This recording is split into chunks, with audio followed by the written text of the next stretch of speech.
Nous avons été, ça fait maintenant 2 semaines que notre armée fait face à un harcèlement régulier des forces armées rwandaises qui appuient la pseudo-rébellion de M23 et l'AFC, notamment aussi du territoire de Lubero et dans les Walikale, puisque nous parlons aussi de Bleusa.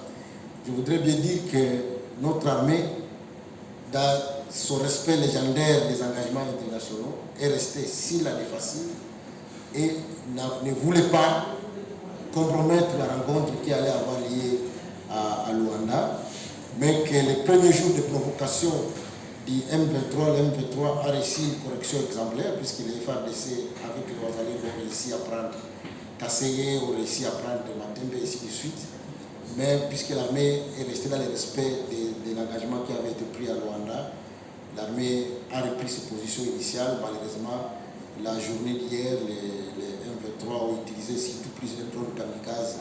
Les M23, bien évidemment, ils ont utilisé plusieurs drones kamikazes qui ont percé derrière de nos lignes et nos militaires au feu de repli jusque dans les environs de Kitsubiro. Je voudrais donc profiter de ce moment pour demander à la population de continuer à nous faire confiance et donner notre message de compassion, puisque nous avons environ de 1 million de personnes, puisque c'est la zone la plus peuplée du pays. Nous avons environ de 1 million de personnes qui, à ce moment ici, sont en errance, à partir de Bikara, à partir de Kitsubiro et de partout ailleurs.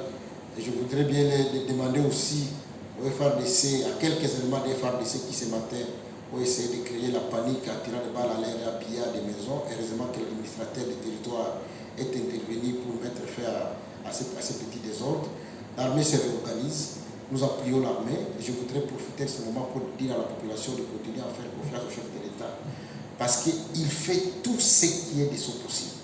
Hier, il a même failli rencontrer le diable, parce que l'objectif prioritaire pour lui, c'est pour ramener la paix dans cette zone. De toute façon, nous allons continuer à l'accompagner, nous allons continuer à accompagner les FARDC et les Wazalais qui sont engagés sur le terrain, et nous allons attaquer le leader de ce coin, conseiller sur les éléments de défaillance qui, on ne peut pas les cacher, qui sont visibles, pour qu'effectivement nos forces puissent avoir la capacité de résister, de garder les villages et de pouvoir libérer. De toute façon, sur cette question, nous aurons un briefing approprié avec le porte-parole de l'armée pour vous dire ce qu'il en est exactement. Mais ici, nous tenons à saluer justement la bravoure de nos forces armées et qui, malgré les harcèlements, ont pu pendant 15 jours, malheureusement de l'autre côté, ils font le choix de ne pas faire les deuils de leurs enfants.